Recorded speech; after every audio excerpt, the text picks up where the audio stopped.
South Korea, Japan, Singapore, China, and Finland.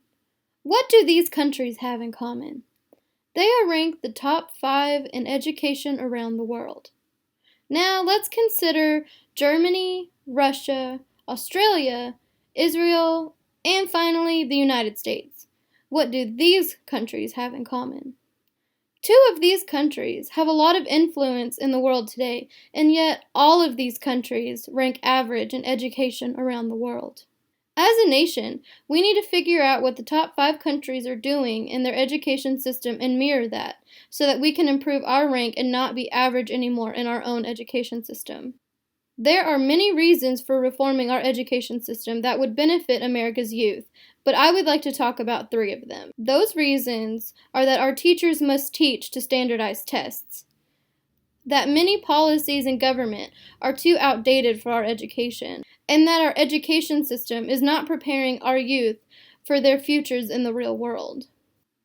Teachers must teach to what is on the standardized test at the end of each year, and not from a set curriculum that each student needs to learn. Our government puts too much emphasis on the test scores of each child and not the quality of education that they need to receive. Sadly, if students fail to perform above and beyond on these standardized tests that we put on them due to test anxiety, too much pressure, simply because these children are only 8 years old whenever we begin testing them, then the teachers are blamed and often they're reprimanded. If teachers could teach to a curriculum, then all students would benefit, and teachers could make an individual plan for each student to make sure that they are receiving the right education at their own pace. Unfortunately, the school districts do not see these children in their schools as our future, but rather as dollar signs for the district if enough students score high on the test, and then the district gets grant money from the government.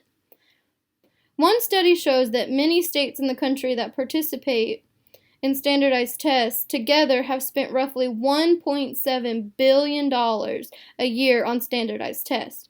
In fact, if we did away with these standardized tests, then teachers across the country would see a 1% increase in pay, which would be beneficial since the teacher pay grade is wider than ever. By taking away these tests, you put more time into the classrooms. One district in Washington State did just that.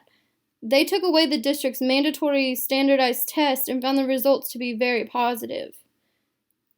They regained an average of 900 minutes in the classroom that went to teaching students rather than having them take a test. They had an increase in on-time graduation rates that went from 64% to 80%. And then lastly, 200% increase in students who were in poverty were enrolled in advanced level courses.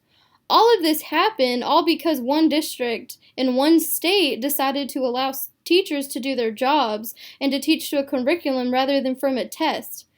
Now imagine if we could do this throughout the nation. How great that would be. This brings me to my second point.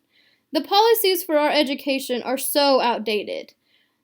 The Elementary and Secondary Education Act of 1965, or also known as No Child Left Behind, is 52 years old. It's outdated, overused, and it's broken for our children. No Child Left Behind is a policy that sets a high bar for all students, but protects the most vulnerable students from falling too far behind. It gives the country a clouded view on the progress of at-risk students that it is supposed to protect. Also, No Child Left Behind focuses too much on test scores of the children rather than children's education. There needs to be a new policy in place for the future of our children. In fact, there have been strides made towards a better education system for our children. President Obama signed a new education policy on December 10, 2015, called Every Student Succeeds Act. The Every Student Succeeds Act focuses on preparing students for college and careers, ensures that educators and administrators have the resources necessary for each student to reach their potential, and it increases access to high-quality preschool, because it is important to start early with high-quality education, so that we will ensure children have every opportunity to succeed academically. And my third point is, We are not preparing our children for the real world. Public schools in America have a curriculum that does not prepare students for either college or a career after high school.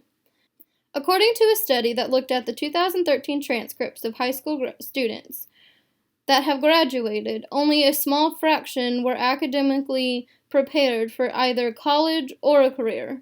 That is alarming considering these graduates are going into the workforce or straight into college that they are not prepared for. There are simple, everyday tasks that high school graduates who are entering the real world do not know how to do, and we are failing them by simply pushing them through courses just to gain credits just to graduate.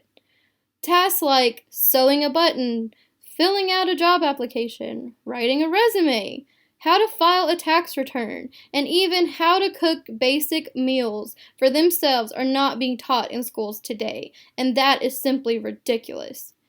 How can we expect these graduates to be the next CEO of a company if they can't even figure out how to boil pasta on their own?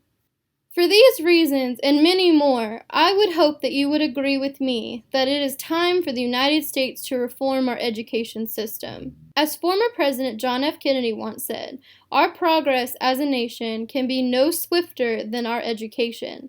The human mind is our fundamental resource. We need to put our education first above all else because our children are the future of our nation. We are letting them down by teaching them a test review rather than a curriculum, and by not preparing them for the real world. Also, our education policies need to be updated from the 52-year-old policy that we follow today. There needs to be education reform, or our nation could fall even lower in the rank around the world in education.